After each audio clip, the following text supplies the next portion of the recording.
have some announcements to make this morning. This afternoon is open house, and this afternoon at 1:30 in the auditorium, Pearl Thomas, our librarian, is going to give some detailed description of the terrific love affair she has developed with the City of London. She is so delighted with that community that she's threatening to go back at the slightest provocation. And with all its museums, libraries, and wonderful old buildings, churches, and so forth, London is certainly a picturesque and historically significant metropolis. So she's going to also add to this a number of pictures and slides which she took herself.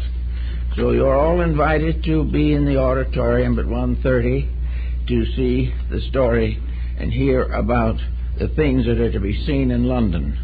I can vouch for the fact that these things are very real and of interest to most people. Also, I'd like to announce that we have on Sunday morning program next week, Daniel Bushnell is the speaker. He will talk on the subject of what is the spiritual life. He is the leader of a choir group of 35 singers who will also be present on the stage at this time. Several numbers will be given before and during the talk itself, which will be interwoven with the music that they will perform. We hope that many of you will be able to attend this program, which should be very interesting. And don't forget that next Sunday you're on daylight savings time. Now we can proceed with the business of the morning. There was an old Greek philosopher. His name was Aristippus, and he had the reputation of loving to enjoy life.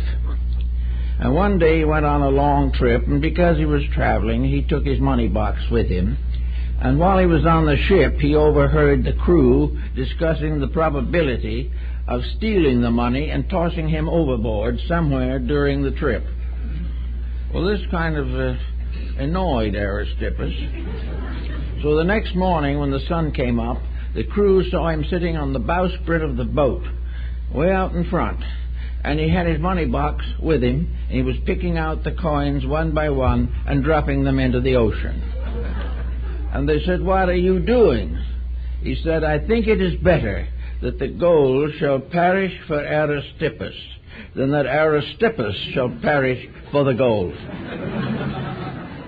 This, I think, is a little more pertinent than you may first imagine, dealing with the problems of today. Another ancient symbol that is very interesting and productive of thought is the old Egyptian symbol of a serpent with its tail in its mouth. This serpent, of course, is the symbol of life, light, wisdom, strength, and all these things. But when the tail is in its mouth, the Egyptians tell us the snake was eating itself. It was living on its own body. And finally it would reach the point where there was nothing left but its head and nothing else left to eat. This also is very pertinent to the moment, with problems that are existing around us every day. Now, this problemed world in which we live is responsible for a great many problems. And these problems are, many of them, well within the boundaries of crime. We are creating a cultural misunderstanding. We are losing sight of the essential values of life.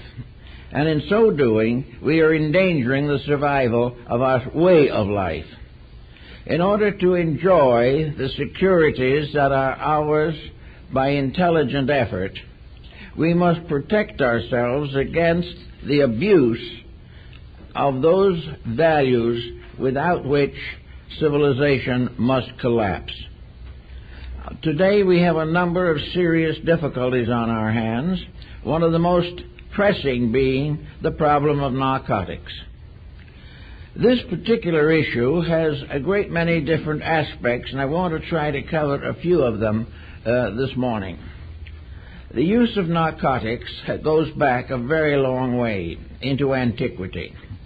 But for the most part, in ancient times, it was associated with religion. Also in those ancient times, which are perpetuated in some of the American Indian communities of today, where certain narcotic drugs are used in religious rituals, there seems to have been very, very little problem. There is no indication that these usages in antiquity resulted in a popular addiction which damaged or endangered the whole structure of civilization. One of the reasons was that the person or the persons using these drugs must realize that he is part of the chemistry of the consequences. In other words, if, as in primitive times, an individual had very few ulterior motives, was largely given to a strong religious conviction, and was doing his best to be a proper citizen, or was under a discipline of social laws sufficient to keep him straight, under those conditions there were very few dangerous hallucinations. The person himself was not confused in his normal state. Therefore, confusion did not become aggravated by the use of drugs. In the oracles and so forth, only those who were of pure mind and pure heart were permitted to give oracles induced by volcanic fumes or any other medium.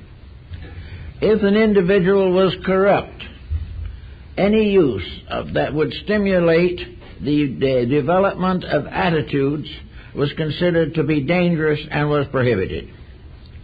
So what we are suffering from, in part at least, is the subconscious being released and bearing into the objective a mass of confusion, discord, dissatisfaction, disillusionment, and frustration.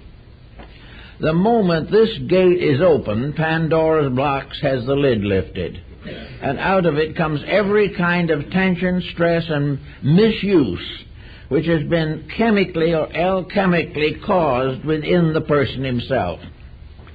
If he is dissatisfied, aggravated, disillusioned, disappointed, all of these things become consciously projected upon his outward personal conduct. He becomes the personification of the grudges which he has developed. He becomes the personification of the social usages which he objects to. And he is also seeking a kind of negative deliverance from the contemplation of his own problems. Wherever we find this addiction developing, we find disillusioned persons. Now, why are they disillusioned?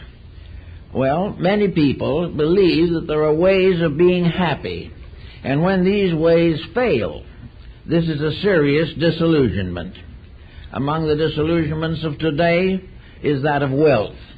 The individual, determined by the psychology of his environment to struggle for the accumulation of a large fortune, then suddenly finds himself in a condition in which this is not helping him, but is providing him with the funds to get into further trouble. He is not able to use the things which he has. There was a farmer in Rome who dug up a pot of gold, and he didn't know what to do with it, so he wrote a note to Caesar. And he said, "Caesar, I've found a pot of gold. What shall I do with it?"